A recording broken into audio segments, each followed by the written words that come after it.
there are different types of streaming. Like there's hobbyist streamers, there's career streamers, and then there's people who live in a fantasy. And that's just the harsh reality of it. There are people who can make it if they do the right things. There's people who can enjoy themselves if they don't try to make it, and then there's people who will try everything to make it and probably should not waste their time because they don't have the.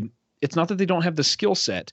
It's that they are not the type of people who can develop and enhance a skill set. When we formed IQ, the idea was we had a cutoff line of like, we want to know you're serious, like, because we only want people in here who are going to purpose to have right thoughts. And even if they have wrong thoughts, or if I have wrong thoughts, we can discuss that. But the point is that we want people in here who want to be right and don't insist they're right. And so we've had guys in there who saw an opportunity, misunderstood what it was, applied, we let them in, and they informed. Like, I had a conversation with a guy year and a half ago where he plays Fortnite to 7 people, and I said, and we were chatting. I was like, "What's your goal?" And he said, "By next year, I want to be at 5,000 followers."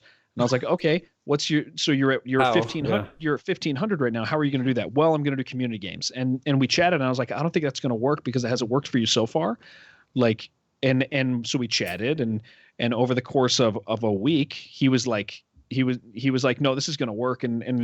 And now I looked him up. He's down to 3 viewers, and he did not engage. And but how is his follower count? Because that was his metric of success. Yeah, follower count means nothing if you don't have. He has gotten another like maybe 500 or 600 in a year, like, which I mean, sure, that's great, but it's probably through other means that are. I mean, clearly they're not sticking around. He's not. Yeah. There's one metric. Yeah, followers are empty numbers after you hit affiliates. It's Yep. I mean, it's good to have, but it doesn't matter. There are 2 numbers that matter on Twitch, depending on what your goal is: concurrent viewer count and sub count. Yeah, everything else is.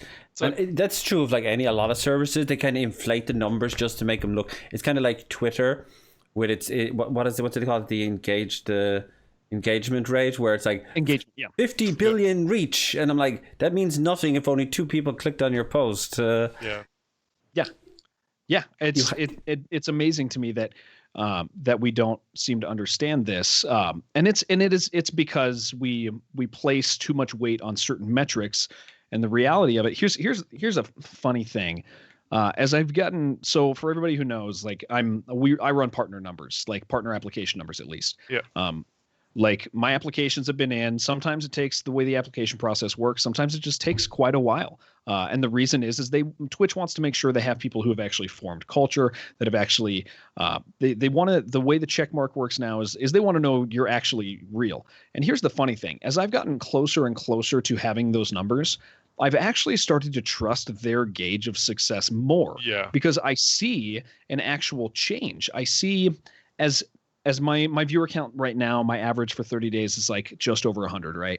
My 180-day average, if you stretch out the whole thing, it's 76, maybe between 73 and 76. Like, so over a half year, I've now been, you're balance it all out, and I'm basically running partner application numbers. And I am all of a sudden seeing a huge difference in what the culture of somebody who has 75 to 100 viewer average is. And so I actually think that their number is right. I think that is a good gauge for what would be called success by their standards, if they're defining success. And so, like I said, the only things that matter if you're trying to be career are our concurrent viewer count, and subs. That's for a more complicated reason having to do with engagement. Basically it's like the culture that you built up around you, basically, because they have so many partners that are fairly decently sized, that were they passed through the thresholds back when they were not as guarded with the thing, and you see these communities, and those communities were literally what inspired me to start streaming, because I was like, you know what? No, we're gonna have a community where like our one rule is be kind, and outside of that, just like, and we'll figure it out from there. Because I think this is why you and I get along so good. Is you and I don't actually have rules, right? Yeah. Like my one rule, and it's unspoken because it's a cultural rule, but my one rule is value other people. That's it. Yeah, exactly. Like, and if you misstep and don't value somebody, that doesn't mean you're out. It just means you need corrected, and it doesn't have to be in some weird way. Like, and so I think that's why you and I get along so well is we don't insist other people only say certain things, only behave a certain way. Like and it allows for this more open, diverse connection. Because dude, I will tell you, like, there are people that I love and enjoy inside the community that I get to be part of, that, I mean, dude, our worldviews, I know only one person in my community who has the same worldview I have, and that's fine. Yeah, exactly. Like, I think a problem with a lot of people is that they overthink stuff. They think they need to put down all these processes and rules and criteria. You can't do this. You can't say this. You can't talk about this. And that just causes that just makes people say, well, fine, if I can't do any of this stuff, I'm not even gonna bother coming to this community. And it's like, literally all you have to do is don't be a dick. Yeah. Which is apparently really difficult for a lot of people, but it's all of these factors, right? But I passed 1 year on Twitch recently, and it is so similar to certain not nice aspects of the IT industry, in the way that in the IT industry, you can get a job and build a career and reach far, right? Just by doing what you do. You know, you like playing around with code. Congratulations, you're technically a programmer. You want to, like, if you get good enough at fiddling with code within the parameters of standardization, congratulations, you can now work for a company. You know, or you can get so godlike at, was it Java, that you end up making Minecraft, right? In your basement in Sweden, and then all of a sudden you get $1 billion from Microsoft and you don't have to work the rest of your life anymore. What I see a ton of, because I always work in, no matter the company I worked with, I always worked with our interns, our student interns, and with student outreach and stuff like that. And you could always tell during the interview session, it was the people with ownership and who had zero. Calling it zero pride is kind of wrong, but at the same time, the people with zero pride, the people with complete ownership of themselves and their process of getting the job and becoming better at what they do, and with zero pride in what they actually put out, were the ones. Those are the ones you want, right? Because they only care about one thing. They care about the craft. They care about the job. They care about the assignment. Anything else, like, they could, if they turned in stuff to me, I wanted to know that if I told them this isn't good enough, they wouldn't say, I think it's good enough. I wanted them to say, okay, what makes it not good enough, or how can I make it better? Mm-hmm. People that are too full of pride in whatever they push out, if you just say to them, hey, if this was green instead of red, more people would click on it. And they're going to be like, no, red is a stronger color. And you'll be like, get out, you know? And so that's what it is for me. Like, and it's also the sunken cost fallacy. If people have been told that just by like memeing on Twitter for 2 years is going to get them their Twitch partnership, right? Mm-hmm. They have been memeing on Twitter for 2 years, and kudos to them. They have 10,000 followers on Twitter. That's great. That's a great job. That's awesome, right? But you did all of that in order to transition them to Twitch. And so you do a whole bunch of work, and it takes time that you could have wisely invested. I think that's the big confusion, right? Like, because clearly this podcast, as we go, like, we have a sweeping thing. Like, it's the conversation carries itself very, very well. And to to be talking about stuff that does work and doesn't work, I think that that's the important thing. Is like we got to realize that everybody has one resource, and that resource is time. That's it. That is the uniform resource. You have time, I have time. When you spend it, you never get it back, right? Yes. And there are things that work and there's things that don't work. And the way that this whole thing operates is everybody is so afraid to actually evaluate what works and doesn't work. We don't know what line we're supposed to say works. We're like, and so as we're talking about this, it's like, could I invest? Well, let's see. Okay, so perfect example. Do you know how long I've streamed hour-wise? I'm 2 years in. I have streamed 1,950 hours. That's it. That's not a lot. Would you consider that a lot or no? Proportionally, that's not a lot. Okay. Compared to the average streamer. Yeah, that's really not grinders who do 12-hour days, 7 days a week, 30 days a month. Yeah, and a lot of them have 3, 4 viewers. Now, here's the thing: is like that time. If you look at the guy who's done that and has 3 to 4 viewers, yeah, he has lost time. Yes.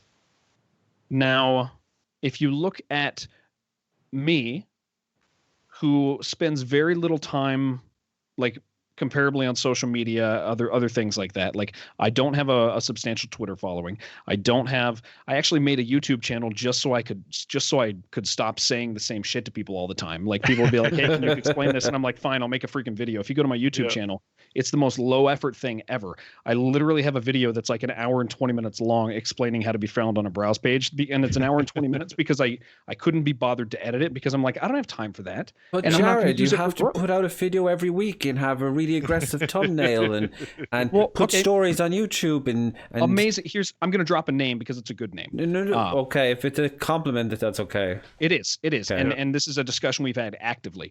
This is 100% okay with him. This is like, I can guarantee you, because he's an amazing streamer and he's amazing at YouTube.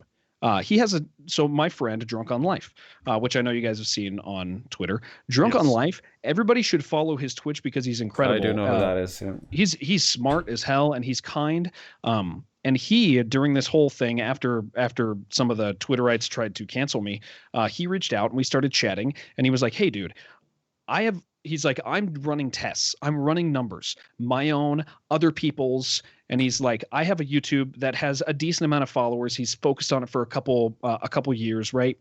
Like he actually took time. He did what he was told. He was told, if you want to grow your Twitch, if you're struggling on Twitch to grow it, step away, make very little stuff on Twitch and go to YouTube. And he developed YouTube. He found like a small category that he could grow in, and he makes quality videos, invests a whole bunch of time into it, right?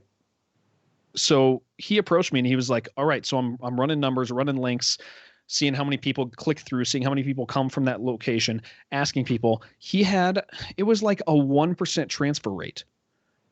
And it was like, and then we actually looked at bigger channels that have YouTube and Twitch, and it also was a similar, it's really, really close percentage wise.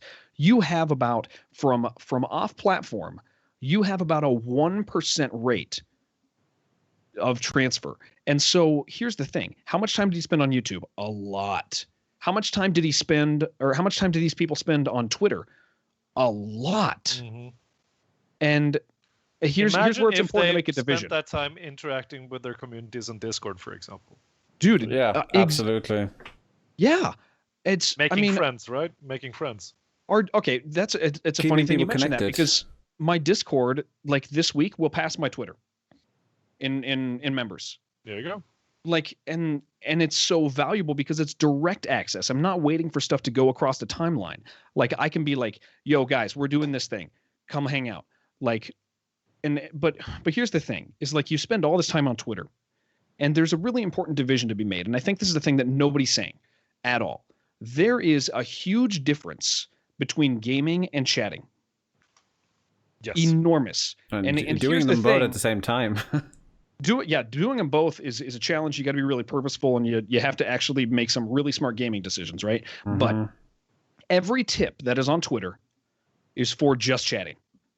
I'm going to say that is what it's for. And the problem, the reason that's not being said is because all of the people who are saying it are just chatting streamers, and none of them are gaming streamers.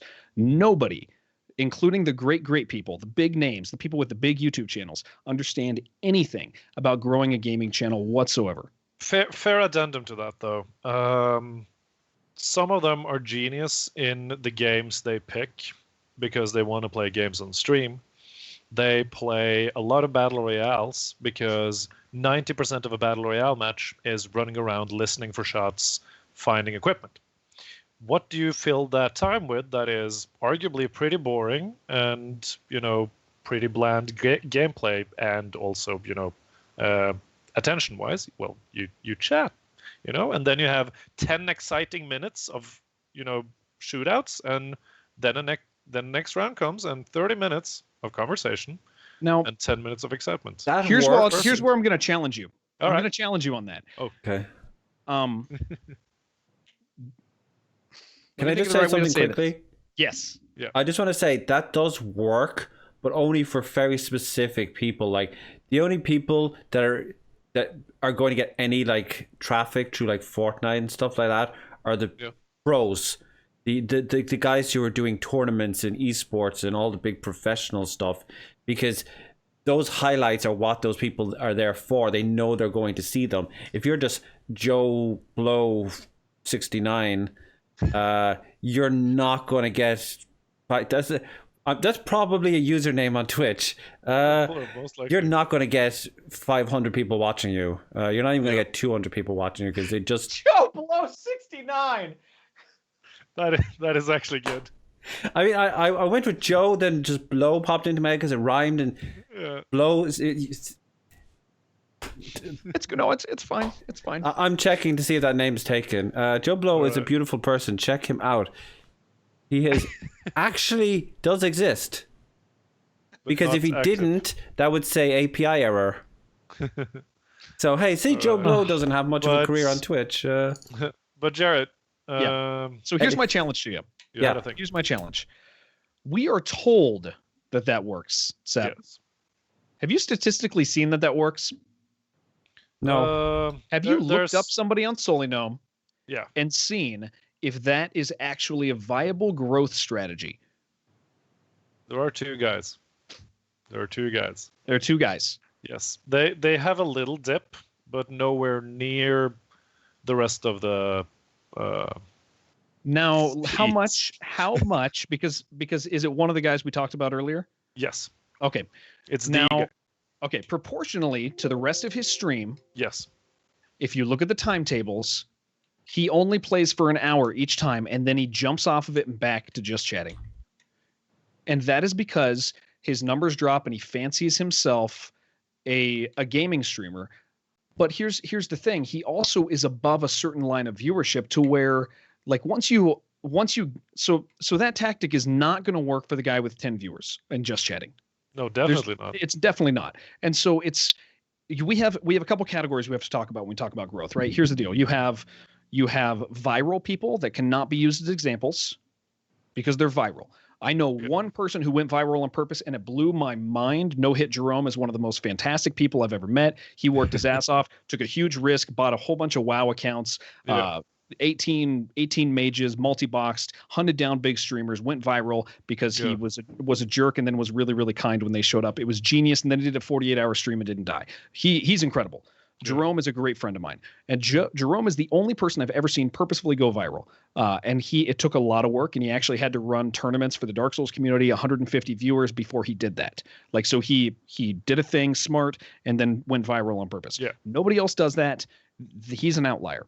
So you cannot use viral people as examples, which is our problem when we're comparing on Twitter. We say, well, look at this guy, look at this guy, look at this guy. Yeah. You have to do something to grow. You have to do something to get noticed. You can't just in my opinion, you can't just grow. There are remarkable people who accidentally get big or purposefully get big, but it's how not often does that happen, in fairness? Total Biscuit, God rest his soul, was doing World of Warcraft videos for like 5 years. Daily World of Warcraft videos. Keep talking for a second, because on in relation to that, I actually want to show you something. Just keep going. Perfect. So yeah. here's the thing that I'm saying is we can't use viral examples, right? And we can't use people who are the first of a kind because you can't have a first of a kind again. And so here's the thing is once you take those people out of the equation, and we start getting nasty with numbers, looking at numbers, like we don't actually have workable examples. And you're not supposed to say that because it's embarrassing and it's calling people out on their numbers. But I saw an interesting post yesterday from somebody who dislikes me greatly, who just unblocked me because I don't know, which is interesting. But because he's a child and he wants to bitch about you. True. Okay, so I saw an interesting post come across my timeline from somebody else liking it, and the post was full of a whole bunch of people talking about how come streamers are the only ones who deny whatever marketing strategies. They're the only industry. It's the only industry that does that. And then if you go down the line, you have all these people agreeing, saying, "Yeah, it works for me. Yeah, this is killer. This is awesome." I looked up all of the people in that thread just out of curiosity. You know what the highest viewer count I saw was? 7. Yeah. And it's like, okay, here's the thing about that, right? Because you touched on the main reason why there are so many of these guys these days, right? That is because of 2 or 3 of these tips and tricks content creators. They were there 3 years ago, right? They started everything you see of them now with their like 10,000, 50,000, 100,000 YouTube video views, right? Mm-hmm. Which is awesome. You know, it's that's great. amazing. It worked for them. That is after, year and a half of making that exact content and then slowly starting to pick up steam. And of course it works for them because those 3, depending on which one you find first, is the one you're going to go with. And then you might find the other 2 and use them as supplementary ones, or you might watch all of them interchangeably. No one else can be a stream coach or like stream market expert teacher person anymore. There are 3 people that have this, they're on the podium. It's the first place, second place, and third place. That's it.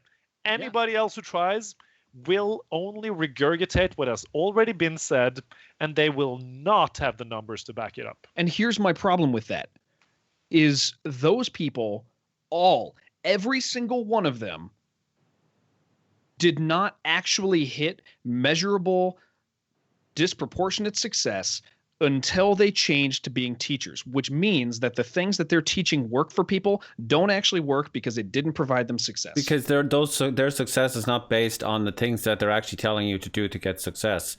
So even them as evidence is not actually evidence. And that's the problem. And that's why you have to take out first of a kind, because first of a kind removes that. The people you need to be looking at is the tier 2 and tier 3 people in that row and be like, okay, so you're doing the thing and you're not the guy. So do you have growth? And the answer I will tell you is like, and I actually mean this. If you show me one, I will be, one, I'll be happy for him because that's great that it worked. 2, I would be very, very surprised because the majority of people I see like that follow these advice videos are, dude, they're just wasting their time. And like I said, there's one currency that people have. It's time. And I've gotten under fire because people act like I have these horrible motives that I'm trying to charge people and I'm trying to bring people to my stream.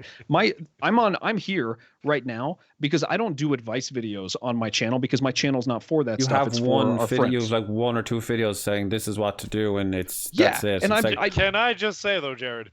Yes. I found you because you were arguing with some people. True. I saw you arguing on Twitter and I was like, you know what? I'm just going to check this guy out. He's opinionated. Here's the follow-up question. This is the important follow-up question because you have people saying that in chat. Hey, same. I found it through Twitter. Now, when you come to my stream, am I trying to teach you how to stream?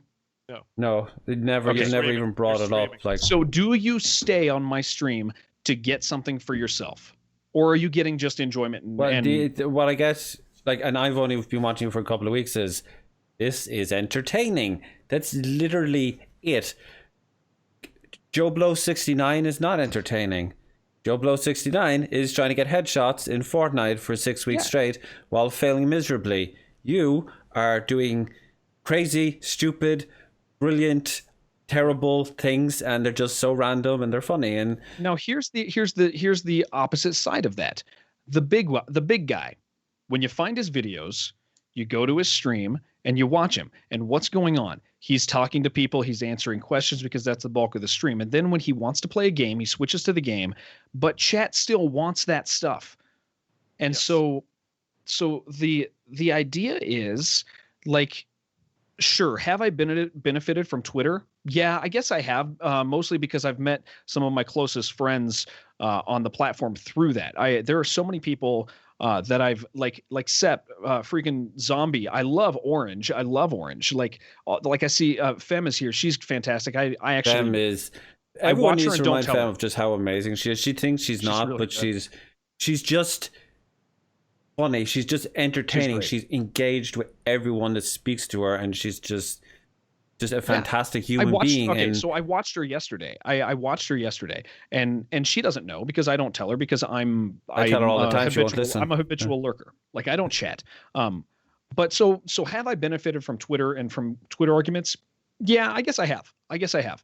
But the keeping power, I don't have to constantly put out things where I'm like, these people they need new information. They need new information. I got to do this. Like and that's the thing is like stream coaches and coaching programs and Twitter tips make people who don't grow.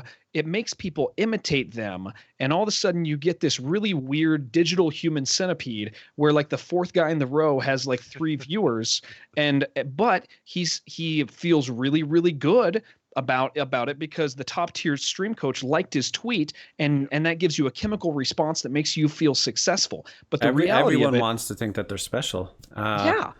And don't take this the wrong way. Everybody isn't special, or at least they're not. Most of us aren't special, and that's what makes us unique. We are just doing whatever we do. We're not David Letterman or Gay Byrne or any of the great like talk show host people of all time. But what we're doing is similar in the exact style of the kind of stuff that they used to do. And I think in the 21st century, streaming is basically the radio host of the 21st century. Our attitude needs to be to engage the audience and nothing else. That's, in my opinion, that's the only advice you need. Find the audience and engage with them. Yeah. And here's the thing, right? If you lean back and you watch 90% of the new wave of stream coaches, right? And I'm not going to argue with the results. Some of them are going to have, decently effective and successful just chatting streams, and all the power to them. Yeah. But what they're saying is, first of all, it's marketing 101. It is basically a high school answer to the question, how do you create an online brand, where they have paraphrased my boy Gary Vaynerchuk and his 2 books on crushing it. Like literally read those 2 books, and that is 90% of the new wave of streamer coaches. Mm-hmm. That being said, as someone who paid to be part of the stream coach program of one of the top 3 stream coach personalities, because I was curious, and here is why I usually yell at people for gifting me subs. I have a good job. I could pay for it, and rather I pay for it and find out if it's good so that I can tell people whether it's good or not. And here's what I want to say. The stream coach, all stream coach content is amazing if you have never gone live in your life. If you have less than 2 hours of broadcasting behind you, devour all of that content, right? Sit down, watch all their videos, watch everything, write notes, take it down, because they have everything you need to start, right? And what that Stream Coach program gave me, that I wouldn't have, or I wouldn't be as ready for it, is that now I have set up this whole ladder thing of the next tiers in my streaming career, to say it like that. If I ever get to a point where I need to think of my streaming not as a hobby but as a business, that coaching program helped me immensely with it, and I will forever be grateful for that. And that is not, because for me, with my experience, that is not something I ever would have found out on my own. It was either that Stream Coach program or some sort of way more expensive business owner training workshop type of deal, right? With like people with doctor's degrees and things. So that is something I am incredibly thankful for, and also their like little industry tips and tricks on how to diversify your income, stuff like that. That is not something that is necessarily available to everyone. So that is what is actually good about it. Do I feel like I wasted my money on it? Not at all. Do I think that it might be necessary for a lot of content creators out there? Definitely. Do any of the content creators I know personally and consider my friends, like close friends, on Twitch need it? Nah. And here's there the are thing. thousands who could. Who's it marketed to? Yeah, that I don't. Can I answer that question? Yes. It is marketed to the beginners. It is marketed to the guy who just started streaming and has a crappy camera, a crappy lighting, no gear, wants to figure out how the hell I can set up an overlay and that sort of thing. And this is an important thing I want to stress here. We are not dismissing these people's work as not being useful. It is, but only for like to get you to affiliate, practically. The basics, a lot of it is like streaming 101. And that's okay. If you just want to stream for fun, that's cool. Do that as well. We're not dismissing people who want to stream for fun. But just understand that as a general rule, if you're only doing it with the basic mindset of, I want to stream and I want people to notice me, you will never get out of that 3-person, 4-person pit.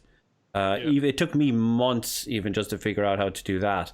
And for me, it was finding engaging conversation with people about subjects that we thought was important, because talking is something I'm good at. And the whole thing also suffers under this, which is the problem of these last 2 decades and probably the next 3 decades, is our societal problem of instant gratification, right? Oh, yeah. Streaming is an interval sprint marathon, right?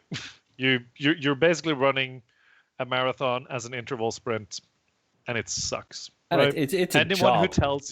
anyone who tells you that streaming that you can just stream for fun and live off of it, they're full of shit, and they made it big 10 years ago, and they never had to think about this, right?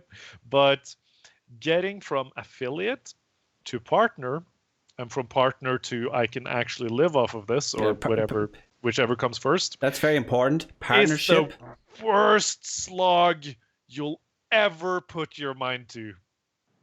That's something also very crucial. Partnership is not some instant door to success. Oh no, You're barely even making a minimum. You're not even making a minimum wage if you hit partnership numbers. There's no money connected to it. There's no money connected to it. Like, that's the thing. And so viewership counts for discoverability. Partnership, it's benefits. It's acknowledgement of where you're at. Like, it's not an actual thing. And it gives you a way into Twitch as well. It does it gives you a managerial connection, which most of them actually don't. Most of them actually don't know that. I don't know if people realize this. A lot of partners don't check their second email. You get a second email when you get accepted by a partnership that connects you to your actual Twitch side manager, and just most of them never even do it or take advantage of it. But it's actually there. I had a friend who's a partner who pulled me off to the side one day and was like, dude, he's like, when you hit partner, do this, don't ignore it, keep looking for it, look in your junk folder, like it's there. Like, because he's like, that's the most powerful thing on Twitch. Absolutely. But like, I mean, with all this stuff, like, here's the thing that I think is the problem. There's two things, and one I'll just state, and then the other I want to explore with you guys.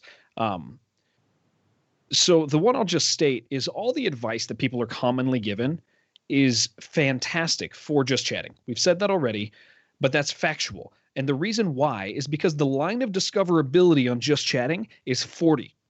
I know that. Yeah. Like, it's actually statistically, once you get to 40 in your average viewership, you can go into just chatting and somebody is going to scroll down, and if you have a good looking setup and if your title's intriguing, they're going to do it. There's a different rule set for just chatting, but here's the thing. Most people don't want to be just chatting streamers. And quite honestly, it's because it's a particular skill set. It's the band frontman who's really good at that. It's the radio host too. Yeah. And just chatting like has a line of discoverability. And so the only way to get you there is either through gaming, which is the way I've taken. If we really call me like I am, I'm a just chatting streamer who plays games. Like that's what I am. So you either have to get to 40 through gaming, and then you can do just chatting streams, or you have to use external social media, which is the thing that is helpful about all of the Twitter stuff. If the Twitter culture, streamer Twitter culture, acknowledged that these tips are for just chatting streamers, nice. That would be great, because then people would stop wasting their time. Because my friends who want to stream, they don't want to be just chatting streamers. It makes them nervous. Maybe they'll grow into that someday, but the idea makes them sweat. It made me sweat initially too. Yeah. How am I going to fill all this time? Like, and now we hang out for 6 hours on Tuesdays, and it's not a big deal. But if we were clear about that, then I would have nobody to fight with on Twitter. Like, I wouldn't be yelling at people. I wouldn't be telling people they're liars. Like, which that happens. Like, it would just be you and Gin poking fun of each other. Let's be honest. Oh my God, dude! Please tell me you saw the thing. Yeah, I saw it. But here, that's the deal, is like, gaming is a different category that's not being addressed, because gaming, in order to be discovered in gaming, you have to be smart, and you have to make very purposeful decisions, and you also have to have certain levels of skill that you develop. But it's a lower level and a smarter thing of entry. You don't, like, Twitter does not transfer to that. You have to be an exceptionally rare type of person to get people to go gaming content from Twitter to Twitch. That is just factual. It doesn't happen any other way. But Twitter is for just chatting. But here is the key problem with this, is we don't know how to define success, because you have two different things going on. So when we're talking about gaming streamers, we're not even just chatting, this applies too, but when we're talking about people who really, really are taking these suggestions and are following them through, and are getting endorphins from likes and from maybe an occasional off-stream follow, we don't actually have a unified bar of measurable for success. And that's because if you do that, you're an asshole. But I think that we need to understand, and here's the thing, is there's two things. You have to define your goal. And so your bar for success is going to be different once you define your goal. If you want to be a hobbyist streamer, your bar for success is actually your own personal goal. Like, you get to set that. You get to say, I want this many viewers. I'd like to play these sorts of games. You get to prioritize your goal. But if you want to say, I want to be a career streamer, I want this to be a job, then all of a sudden you're jumping into an arena where you no longer get to define what success is. Like, the actual survivability defines success, and nobody wants to deal with that number. Nobody wants to deal with that number at all, because it's scary and it's humiliating. Because here's what it does. It's everything against what I feel in my heart. Because when I'm on Twitter and I get 5 follows in a day from a post, man, I'm feeling good. Holy crap, I feel good about that. When I do a tweet and it gets retweeted 20 times, oh my gosh, I'm doing so great. But then, like, somebody pulls up my stats and it's embarrassing and it's completely contrary. But you know what? You're not allowed to do that, because I define success privately. No, you don't. You said you want this to be a career. This is the only industry where we insist that people get to define their own goals for success. If anybody tries to define their own... Who is actually saying that outside of the Twitch advice people who is actually every single egotistical Twitch streamer. Yeah, will you said it yell right. about their own goals, and then when the drama pops off. But why do we care what they're saying? You just said it yourself. They're egotistical, and going back to the start, we already admitted that humility goes a long way. Here's why I care. Here is why I care, because if Joe Blow 69, who's amazing at Twitter, and is like everybody on Twitter thinks he's a big deal, and Joe Blow is saying, here is how I got successful, then you have people who don't know any better that look at Joe, follow his advice, and waste their time too, even though Joe is a 15 viewer Andy pretending like he's successful. Like, that's my problem, is when people start wasting time because Joe says that he's successful, and Joe says he wants this to be a career. So nobody does background checks, and the second somebody does a background check, like, it's so offensive and everybody piles on him. But it's like, dude, if Joe is indirectly assaulting my friend Matthew over there, who's reading Joe's posts, and now Matthew's going to waste his time all because Joe wanted to feel good about himself. And that's my problem. I think everyone should go follow Joe Blow 69 right now. We need to do this. This is going to be a thing. Because apparently it's a real account. Joe's going to get a few emails and be, Joe Blow has 0 followers. I'm going to help this guy out. How the hell is this actually a real name? I'm going to message him. That's the challenge, right? That we don't have a line for success. Yeah. And if we definitively had one, in career only, in people who say their career, like I have friends who say, I want to make this a career, but are stuck at 5 viewers. Now they need to be equipped with a line to aim for, and they don't need to be babied into saying, well, as long as you're growing. Well, okay, if you're growing 1 average concurrent viewer a month, like every 3 months, well, you're never going to make this a career, but we're not allowed to say that.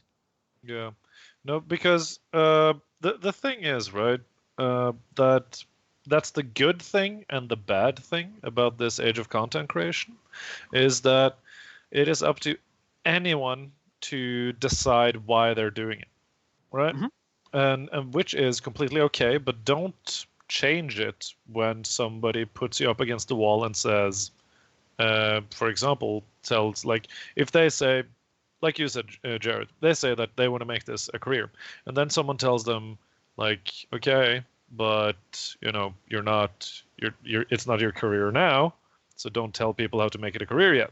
And then they say, oh yeah, but I'm successful. And you go, no, you're not successful. And here's another thing. None of these people will ever tell you how to grow part-time. Mm-hmm. Not, like the full-timers, they all have these stories where, like, I took my savings and it gave me 6 months to get to where I am today, right? I dug down, I buried deep, blah blah blah. And I'm sitting here and I'm sitting here like, yeah, but I spent 5 years working my ass off, being elected to the student parliament, being the head of the student pub, working weekends at the airport hauling luggage while getting a bachelor's and a master's degree in computer science, and working summers, with different internships. Like I've done the full corporate fuck you thing, right? Which at this point amounts to like 8 years of my life where I didn't sleep enough at all. And I'm at a point now where I'm on that steady thing, right? I watch your numbers all the time. Like I pull you up all the time. Yeah, because I'm paying attention. I'm not talking about my numbers now. I'm talking about my regular real life. Oh, real life. Yeah. Because the real job. I will not take my savings. I will not take what I broke my back for 8 years to achieve, right? I will not take all of that. I will not cash out and go, if I don't become a professional streamer in 6 months, Now, if you use that voice, you might. Yeah. Dude, for that voice, you're going to be bigger than freaking Ninja. Yeah. Or tell people you're big. It worked for Crankage, which is the only name. Which is the only name I'm going to mention on this entire stream because he no longer exists on the internet. So we're not attacking or criticizing like any innocent individual person. Yeah. But here's my point, right? Because I won't do that, my cutoff point is basically going to be where I reach the same sort of like safety that I currently have, because I don't have just a part-time job, that is barely keeping me afloat, that I need to, elevate or do something. This is not my way out, but it is something that I might enjoy doing for myself. But nobody will ever tell you how long that will take, right? Yeah. They're all like, cash out. They don't know. The way I was trending before, like the way I was trending, it would have taken me probably realistically another 2 years if because I plotted courses, looked at the way it would go down in its growth. It looks like it's going to go up, but actually the way Twitch works is it goes up and down and kind of peaks. Yeah, and so the way it was looking realistically to get where I'm at right now, to where I'm making enough to pay a mortgage, to pay my bills, and like we're not able to save yet, but we'll get there because we're growing. Like to get to this point, it would have taken me realistically another 3 years of part-time really hard work. Could I have survived that? Damn, that would have been hard. I was not sleeping a lot. And I was working too much. I mean, between Twitch and my regular job, it's about 70 hours of work a week. Now I would have probably had to change stuff, reprioritize marriage at certain points to back off and focus and protect life. But it would have taken me probably another 3 years. Now I got to fast forward through 6 months of it because circumstances happened. We did some math and went, okay, yeah, this is not a risk. That was the big deal is like this was not a risk for me. This was actually, we looked at the situation. We were like, you know what? This actually works better for us as a family. Like, so because if it falls through, we still end up in a better position because we're not in Oregon paying insane amounts of rent, having to afford all these things. We're coming near family. So this is a better situation for us. So this was not a risk for us. It just had a time limit. But doing the stuff I was doing, making smart decisions, it would have taken me another 3 years, which would have put me at 5 years of streaming before I got to this point and could make the decision, hey, do I want to do this full time or not? Now, here's the thing is I saw a post very recently where somebody said, you have to suck for 3 years before things happen. And I'm like, you know bullshit. What? Or you don't have to suck. You could make some good decisions. You can gain skill. You can prioritize your time in the right areas so that instead of wasting time and then being the first of a kind, which you can't use as evidence, which means most people will actually crash down there because the answers in there, people are like, I've been doing this for 10 years and I'm about to get burned out. And people and the response of these authorities is keep going. And it's like, dude, if you've been doing this for 10 years and you're failing, if you don't completely change everything, you're not supposed to stream. Like it's just if you're trying to be career, if you're struggling with self-confidence, if you're struggling with depression because of it, just get the hell out. If Twitch is making you depressed consistently, just get out. You're going to be happier doing other stuff. Can I comment on that? Yeah. If there's one thing I can say about my time streaming is that I know I'm not huge compared to you guys. I'm actually very small, but this is something that I've never felt was like a physical or emotional strain on me, like creatively, emotionally, just. And that's not to say some days won't be hard. Oh, they will. Yeah, absolutely. Sometimes I have to sit in front of the computer for 7 hours making banners and stuff. It's hard work. It takes time, but I love doing it. And that's this mentality that you have to suffer to like achieve something is, I found that like incredibly messed up. And I think it's actually jealousy. It's people who are in jobs they don't enjoy or don't pay enough money to get by, and they think that because they have to suffer, you also have to suffer too. Yeah, and I think that's where it comes from for a lot of people. A lot of this would be fixed if we just had a common sense line for defining category success. Again, I'm not talking about hobbyists, but if there was somebody who's giving advice and we had a line to say, are you successful? Do you know how to be successful? Here's the number. Like, and if we just had that definitively, which it kind of does exist, just nobody wants to say it. Like it's a range, and it's a little flexible, but it has to do with growth percentages and trends. Like if somebody is not consistently like, here's what it is. My manager said this to me a couple days ago. There's this thing that when you see somebody's stats and they're giving advice, if inside of you go, whom's the fuck are you? Yeah. Like that's it. And I don't know what that number is, but if that is my emotional response, whom's the fuck do you think you are?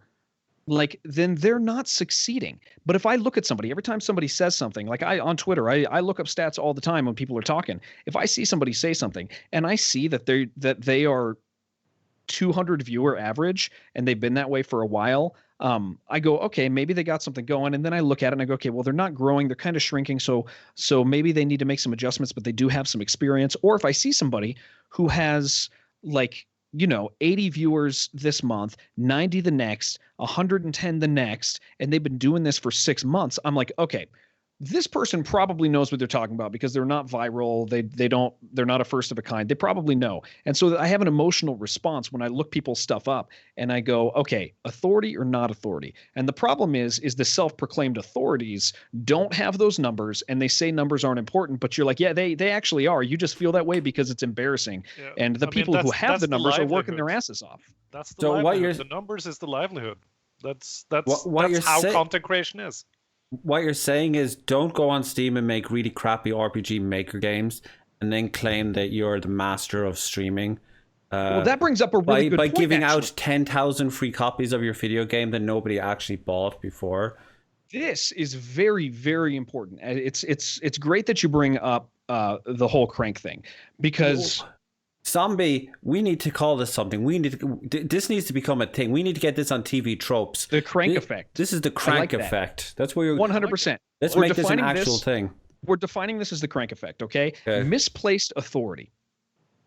So Crank was amazing at Twitter, engagement-wise. Mind-blowing. He was likable. He could get you to retweet anything you want. And you felt when you were involved in that, and unfortunately, Crank hurt a lot of people. He betrayed a lot of people, like a lot. I talk to people all the time that like tear in their heart, like, man, I fell for it, and they feel so stupid. So here's the thing that Crank did. When I see somebody with 40K followers on Twitter. First of all, what's the line of success on Twitter? I don't think 20,000 followers on Twitter is actually successful by Twitter standards, but sure, if somebody has more followers than me, they feel bigger than me. And so we're all just trying to get by at the end of the day. So in my opinion, making a living is the goal. Yeah. And that should be, you can go beyond that, of course, but if you can make a living, in my opinion, you've made it. So if you see Crank's profile, and I forget, didn't it have like 80 or 90,000 followers or something? It was something crazy on Twitter. Like he was a beast on Twitter. And so when you see that and Crank says, let me show you how to be a success on Twitch, what that's going to do is it's going to take 100,000 people. It's going to fish through them, even if it gets a fraction of a percent. Like 0.1. I'm very bad at math. What's 0.1% of 100? I'm terrible at math, so don't ask me. Is that 100? Is that 100? That's 100, right? 100,000. Just say it's 100. I think it's 100. It's not 200. It's 100. 100. Okay. So 100. Now here is the Crank effect. 100,000 people. I'm going to teach you guys how to be good at Twitch. Now I go live. 100 people log in right away. Okay, rad. Now that 101th person, what do they see? Success. Yeah. But it's manufactured success. It's false. It's not real. People didn't go there because he knows what he's talking about. They went there because a small percentage of people are going to click, and now he has false authority from a different thing. And so he didn't understand anything about Twitch, but his false authority allowed people to believe all the stuff he was saying, because who has 100 viewers? Well, somebody who knows what they're doing, right? They've got to know what they're doing. But it was a snake fake. Oil merchant. Yeah. Yes. And so this is topical. The thing I have is going to help you. So you want it too, right? Tell your friends because they're going to want it too. And they're going to tell their friends. And now all of a sudden, in a week's time, I'm up to 300 viewers. Wow, I really must know what I'm doing, which means you should listen to me. And that's the crank effect. And that is what people are trying to do. They don't realize that they're doing it. They're actually doing it very poorly. But a lot of the streamer Twitter educational channels do that, where they get this real quick burst of interest, then they launch a stream on the subject, and then those inflated numbers embed their words with false authority. And that's the problem, is because none of us look up stats. But if you would have looked up Crank's stats at the beginning, you would have been like, what? Why does this guy have 100 viewers right now? Why is he at 300? Because he gave out 10,000 free copies of his video game. No. He's going to help me, man. I went there and he told me how to get successful like him. Those are just a side thing. The games are just something he's doing for fun. Did you ever watch one of his streams? I did. I actually, it was like 480p with like a text, like a stream elements box in the bottom, and that was like it. Yeah, I was like part of the group that like tore him down over the whole thing. One of those people was talking to me and like bouncing ideas off of me for the bulk of that. Like I was kind of on the fringes, but still connected to the center, and it was ugly. Yeah, I'll tell you, before it all went down, before the event was made real, everybody was gunning for him anyway. Just nobody was rallied, and that's because nobody is comfortable with saying false success. And if we could start saying false success when people say they're successful, and that's what I got in trouble for this last year on Twitter, is saying to people, "Whom's the fuck?" Like, and then posting numbers, because that's extremely offensive. But it's like, if you want to play this game, if you want to step into an arena, well, you're stepping into our arena on Twitch side. I'm part of these communities on Twitch where, like, I'm thankful for my friends, but they know what the hell they're doing. My friends, like, grow on Twitch. They have 500, 600 viewers, 800 viewers, and they know what they're doing, and they don't engage with Twitter at all. But I do, because, well, the reason I engage in Twitter is actually not for growth. The reason I engage for Twitter is because, quite honestly, I just despise the idea of time waste. I really hate it. And you, I think, are the perfect example of how this social media spread yourself all over the internet like the biggest sloth on the planet doesn't actually work. It has I use it in a way to like engage ideas and stuff, but I'm not trying to pretend that it's bringing people to my channel. In fact, it's the other way around. People who follow the channel tend to go to Twitter and then continue to express those ideas over there in a more dynamic fashion, as well as on the Discord, where people can actually have like 3 paragraph long essays on the topic of the week or whatever. So it just doesn't really work. I think Jared and I are very similar in this, because Jared had no time to waste in order to get to a place where, like we talked about, you had to get to a place where you at least could, pad your existing paycheck. And after that, getting to a place where, Twitch actually became a paycheck. I have no time. The time I stream is the time I'm on camera live on Twitch is the time I would have to myself to get some gaming or some reading books, or, that's my spare time is spent streaming. That's my hobby time. If I spend any other time than that, it's going to cut into whatever.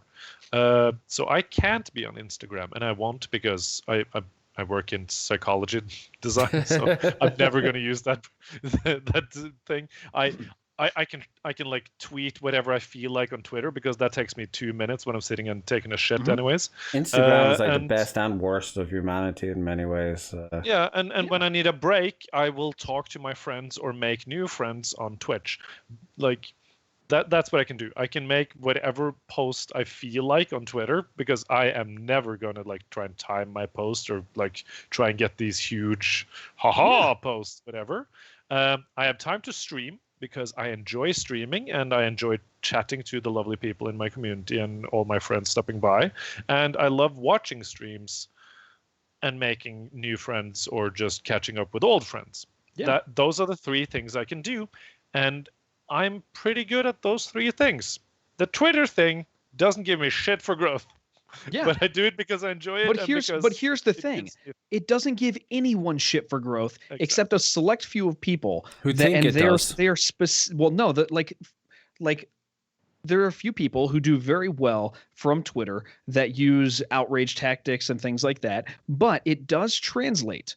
Now, is that something you want to do? Probably not. No. I'll tell you, I almost got caught up in it once, and I'm glad that I didn't. I'm glad that my wife was like, "Yo, you need to be nice," and now I'm like, okay, I'm only going to be mean to mean people. Like, and I think that's I think we should normalize making fun of idiots. Like, I think that's great, but and she understands that and has given me that amount of wiggle ability. That's not a word, but wiggle ability. Wiggle ability. I like that word. The point is people who I don't see anybody who's not a first of a kind or viral that has ever actually substantially grown to the line of success from Twitter. No, that is. I think just chatting streamers are different. Just chatting streamers are different. Like our boy SETI. Dude, Green Dumpling, killer. I love him. I watch his stream from time to time. He is semi-viral because he is a unique personality. You can use him as an example because he is a little more common in the fact that there are unique people like SETI. Right? SETI is amazing. SETI's amazing. Now you can imitate that. Some people can, if they have the skill and the personality. And so SETI's a perfect example of what can work. Now, I will tell you, SETI himself, him and I've chatted, he does not think that he could teach people to do what he does. And so when he was approached for a certain streaming program, SETI turned them down because he was like, no, this doesn't work. And so that should say something to you, that the person that you would use as an example of how to grow from Twitter says himself, this is not going to work for other people. That should speak so much to us. People who like grow with that, SETI is an entertainer. First and foremost, I do not believe that that's how they act normally. That's them creating something funny and entertaining that will make you laugh and have a chuckle. Yeah. I'm sure during the day they're just sitting down in their jammies, just being a lazy fuck and enjoying everyone like lose their shit and make jokes about coronavirus and stuff like that. And I'm positive his stream personality has enhanced his regular life personality because it's happened to me. Unless like, the more you do it, Joe Rogan, that doesn't work. Yeah. And so here's the thing is like it's not that Twitter doesn't work for Seth or me, it's that Twitter doesn't really work for almost anybody. Yeah, it doesn't work, full stop. It doesn't. It only works if you're outrage. If you want to create, you have to manufacture outrage to grow on Twitter. And I think we can all agree here, 90% of the outrage on Twitter is just completely made up. It's none of it's all fake. Yeah, I mean, friends coming into chat and saying offensive things, and your hand's already on the button. Yeah, and the count was just made yesterday, and you're suddenly prepared with a 2-minute speech that you can conveniently put up on Twitter. You got that Oscar-worthy grandstanding speech to show how you're victimized on it. But one thing that should be said about Twitter, though, if you're serious about making it as a streamer, a content creator personality, Twitter is great for interacting and sort of getting to know a lot of different people. Like Modern Poet in chat here, for example, streams in a time slot I can't really catch a lot, but they make the most amazing, wholesome, heartwarming tweets ever. So if I ever meet them in real life, and we have cool interactions on Twitter, it's gonna, we're gonna skip that first little like semi-awkward stage. We're like, hey, who are you? What's your channel like? Blah blah blah. And we wouldn't have had that if it hadn't been for Twitter. So that is a good thing. So yes, you can't use Twitter to grow, but you can use Twitter to cement a lot of relationships. Yeah, social media should be a complement to your stream. Not it should be social. It exists. It exists to give your stream like identity and a sense of community. and not just Twitter, but all kind of social media, whatever works for you personally. It's different And for that's everybody. because when you're streaming on Twitch, the interaction is completely like me and my friend Joe DD. Like I harass Joe on Twitter by sending him foot pictures and all this stuff. Now that flavors our interaction on Twitch. And it enhances what we have on Twitch. It is not the growth mechanism. Now, can it cause growth? Because yes, it can, because it's hilarious and it's fun and people might engage with it. But I will tell you, time-wise, effort-wise, it's not gonna be a major catalyst. And if it is, I will be a rare case. It just is not statistically there. And that's my entire problem with advice for success on Twitter is Twitter being social media is meant to be consumed by everyone.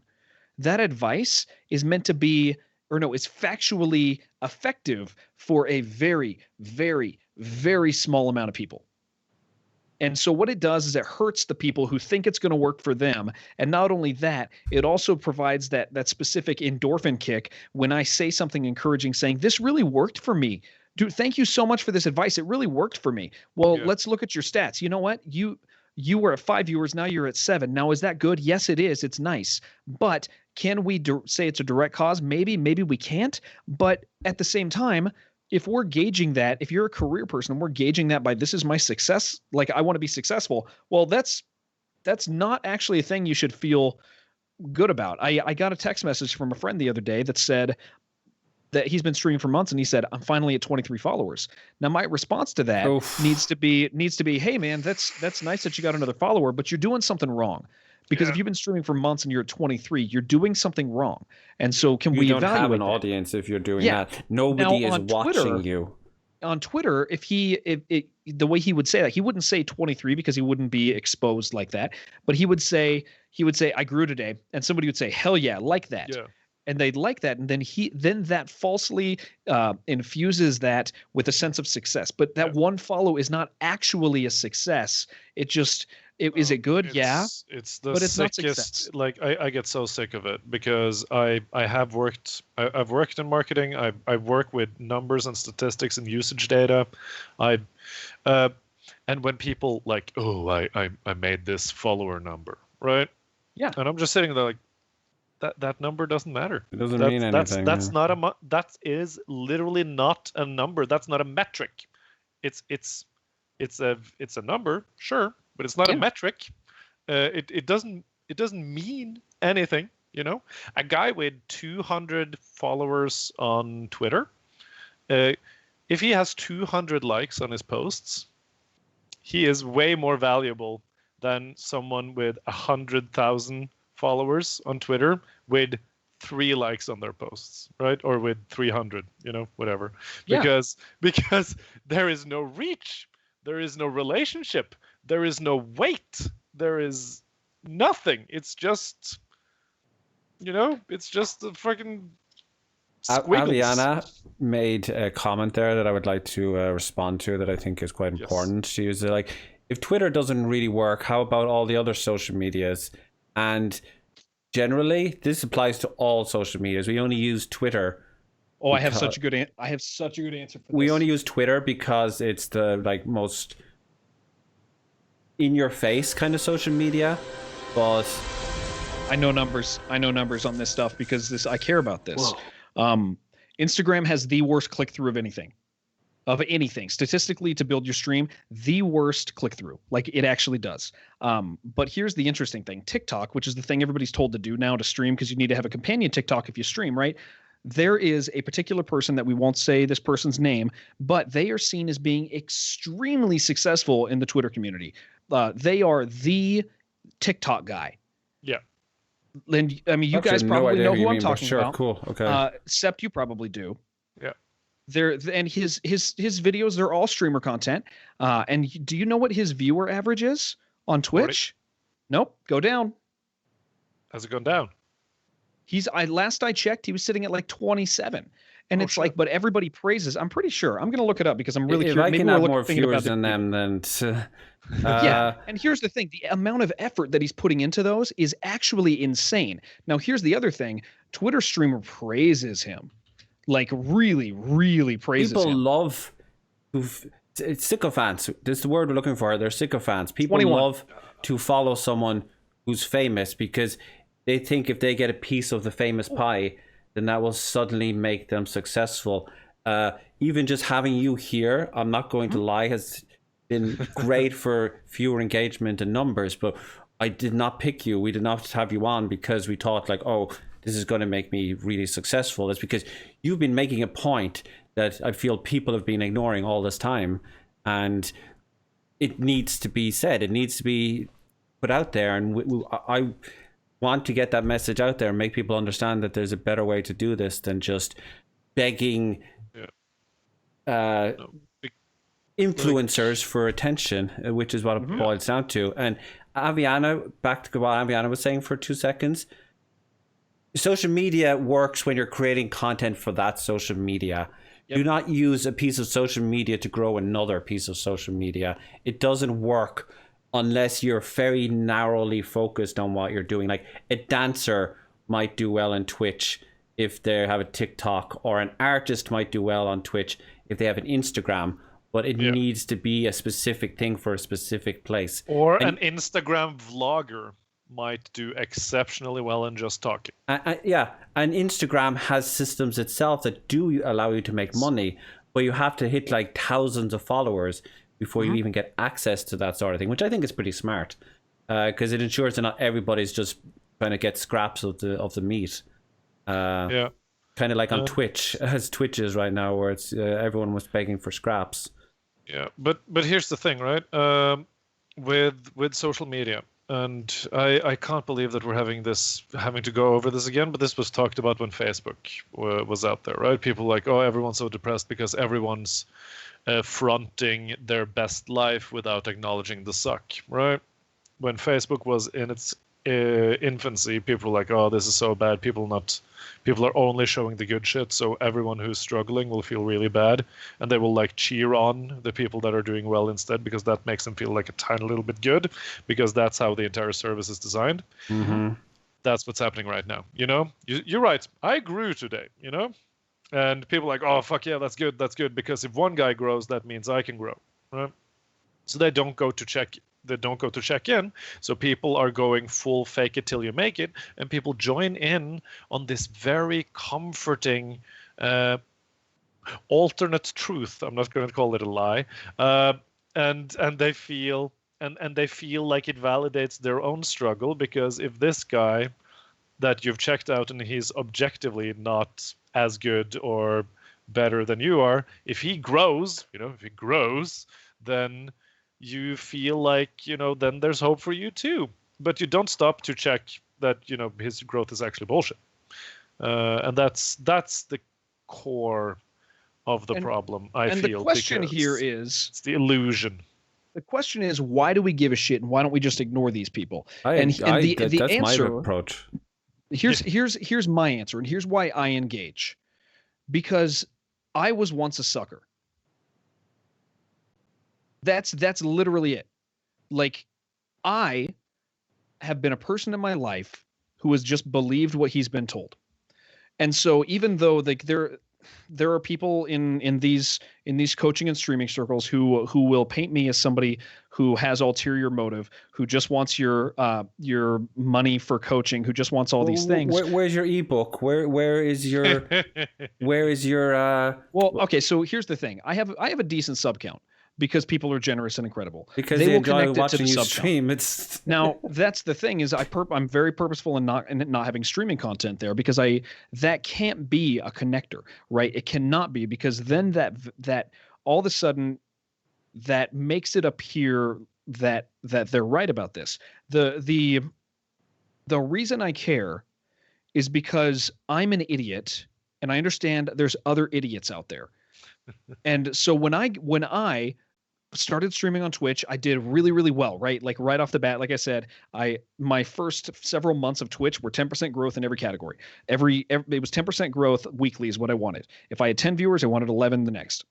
If I had 20, I wanted 22 the next. If I had 50, I wanted 55 the next. And so my first long chunk of Twitch, I was hyper aggressive. I was saying all the right things, doing all the right things, playing all the right games. And so I had this history of this stuff works. And then I got on Twitter and I was told, no, Jared, this other stuff works. And I go, well, if I'm doing this stuff and I start doing this stuff, oh my gosh, this is going to be awesome. And so even though I already had I had the beginning roots of success over here, I all of a sudden took a hard turn and was like, I'm going to keep doing this stuff. And I'm really glad I did. But now I'm going to start trying to do this stuff also. Yeah. And I better do this. And I started wasting some time. And then I realized, you know what? There's a lot of people who never get this and just have this. And they think this is what they're supposed to do. And then they waste time. And you have these people who stream stupid, and given this, I can highlight an example, but I said this earlier, and this is the harshest thing I think I can say, but here's the thing, the people it's harsh against will never recognize it's harsh against them. Twitch is three things, right? A hobby, a job, or a fantasy. Yes. So hobby, totally fine. Do your thing. Stream, few people as you want, whatever. You can even have a successful hobby. That's still fine. Yeah, there's a lot that's great. People who enjoy themselves are the best people to watch. They define it as that. That's great. Then there's career people who their hearts are tied into this immeasurably so. They will sacrifice for it, and they will succeed. And then there's fantasy people who think they're career people, and they are willing to sacrifice things, and they're not doing the smart things. They're doing the things they're told to do from this other system that seems to have authority, and it's misplaced authority because you have all these extra likes and social media engagement, but they don't have the stats or even know people with stats to back it up. And they trick this guy who Twitch is a fantasy to him. And I had a guy like that who just would not listen, and his fiance walked out on him in the middle of the stream. And he prioritized streams so much, and given he had a few other personal issues, but this does highlight the mindset he was in, because he was driven to this from this system of, okay, well, she just doesn't understand me. Well, dude, she didn't understand you because you didn't understand that Twitch is a fantasy to you. Like that is why. Like, she didn't. Your life she should saw not somebody. Come before. She saw somebody who had 5 viewers, was trying really hard to succeed, but never growing, and she looked at that and said, honey, this is not working. And he said, no, I'm going to make it work. And then it put them against each other. And so she just walked out on him, and he was like, well, then she doesn't understand me. And it's like, you know what, dude? No, you don't understand that you really want this to happen, but you're doing the wrong things. Now, if he did the right things, could he have succeeded? Actually, he might have been a successful hobbyist. He might have even been more, but the system prevented him from engaging with this other set of rules to see if he has what it takes. Because some people straight up do not have what it takes to be a streamer. We all know that. We're not supposed to say it. We all know some people. Now, can they grow? Yes, they can. But there's some people who don't have the ability to grow. They don't have what it takes to be a, what did you call it? A business streamer. Yeah. Because here's the thing, right? If anything you want to succeed in, if you want to do it well, it's gonna suck. You have to compromise. That's rule number one. If you want to do something well, it's gonna suck, and you're gonna suck, and you're gonna be incredibly aware of how much you suck at it. Number two, you need to accept the fact that you're really bad at it, because then you can fix it. And number three, you need to stay dedicated. If you can do those three, accept the fact that you suck, look at where you suck objectively and fix it, and stay dedicated to it, you will have some measure of success. But know when to just say, you know what, I don't care anymore. Know when to do this for fun. Absolutely. I'm going to do this for fun, or I'm going to walk away and be happy for the memories. That is, So long, and thanks for all the fish. Yes, basically. So sad it had to come to this. Just own it. No matter what you do, own it, the bad and the good, and acknowledge all of it. And again, the capstone thought, like my closing thought on all this stuff is like people have currency. There's one universal currency, and it's time. That's it. And so I rage against this system of false success because it causes people to waste time. Why do I care? Because I would hope that somebody would care about me and do that for me. And the truth of the matter is people have and people do. I've had guys like my manager Feckless are in chat. He has sacrificed a lot to make sure that I didn't make mistakes. And so it is right. It is morally right for me to actually care and bitch about stuff in these social media things to help other people who are as big of a sucker as I am. Like it stems from an understanding. At least make them think, twice. Yeah, and some people will choose, but that's what it is. I'm sorry, I'm just laughing at Zombie's post. He's use code Zombie. Zombie grips for 1% off $85 controllers. Yeah. Ooh. Can we please? I forgot to mention this during the show, but this show has been kindly sponsored by Fukasaid Cola, our energy drink, the cloud-filled energy, so that will have very dubious health benefits, but will probably help you pay your bills. And that's okay, but just be concerned of it may not do everything that it says on the tin. It is outrageously good. Yeah, it tastes. The ladies and men will love you, whether you're straight or gay. I do think we could not, I feel like we could go on for this for another hour easily. We could. But I don't think we could top the points we just had just there. We're definitely going to be clipping that for later. Don't forget to go and follow Joe Blow 69 on Instagram, on Twitch. We need to get him to affiliate. We need to make sure this happens, just so we can show that there is a route to success that doesn't require you to pay for it.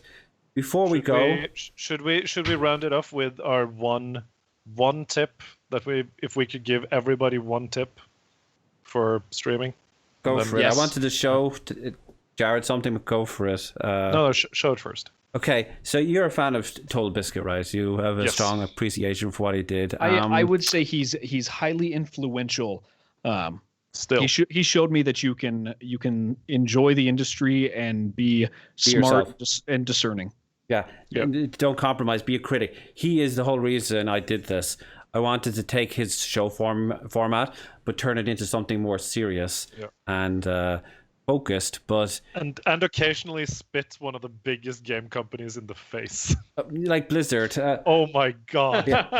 One dude, we haven't even got started. Like this show right here is giving me a whole new passion for where we need to we're never going to court outrage, but we are going to take shit seriously. A couple of years ago, Total Biscuit went to a music concert look at that.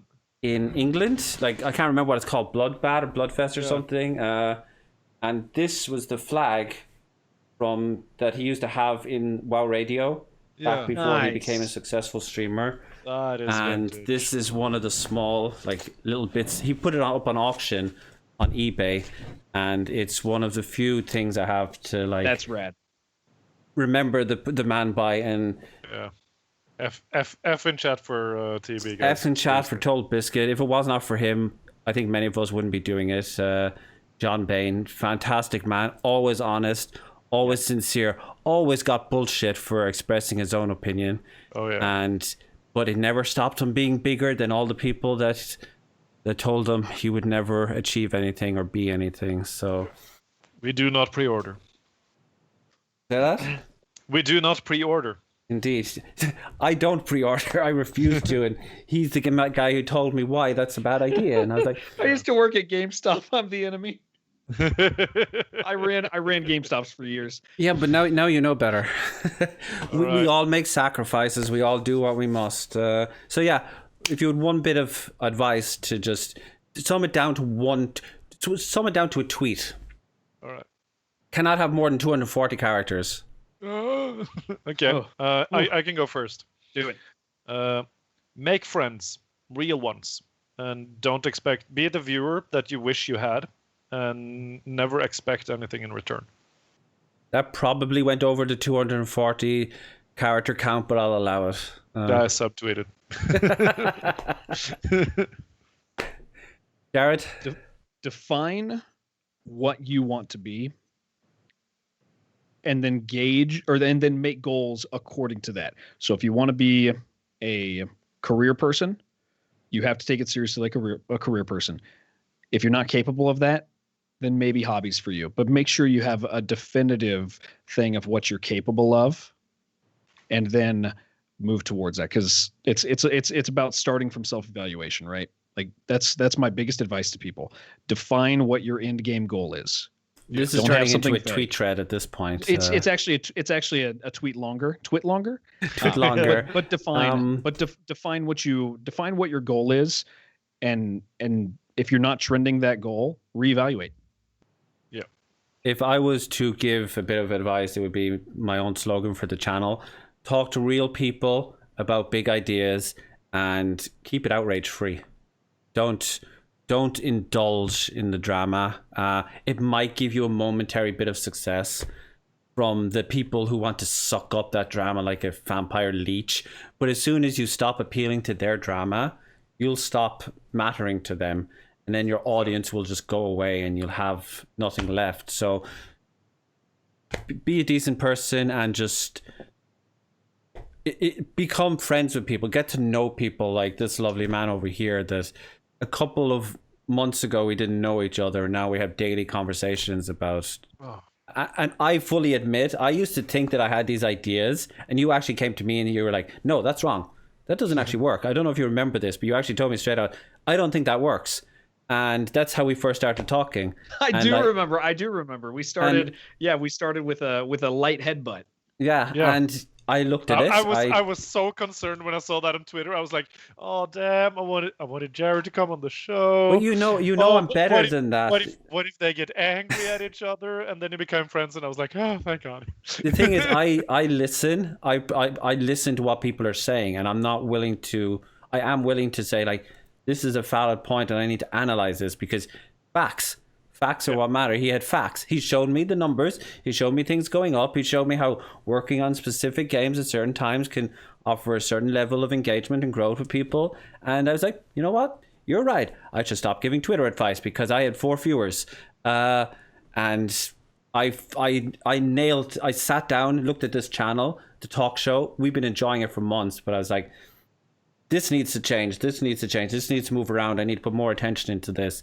And thanks to that, we've had a huge just explosion in engagement and interest, and the redesign has helped a lot too, because people are just actually discussing now because it's in their face, and that's all thanks to Jared, in my opinion. He told me to shut up and do the job, do the work, stop talking, and I know, told words to stop talking, and it's been a fantastic help. Hey there, folks. Good job getting to the end of the show. Before you do anything, please do check out our guests for today's episode. You can find links to their stuff in the descriptions of wherever you're watching this. If you did enjoy the show, please do check us out on social media.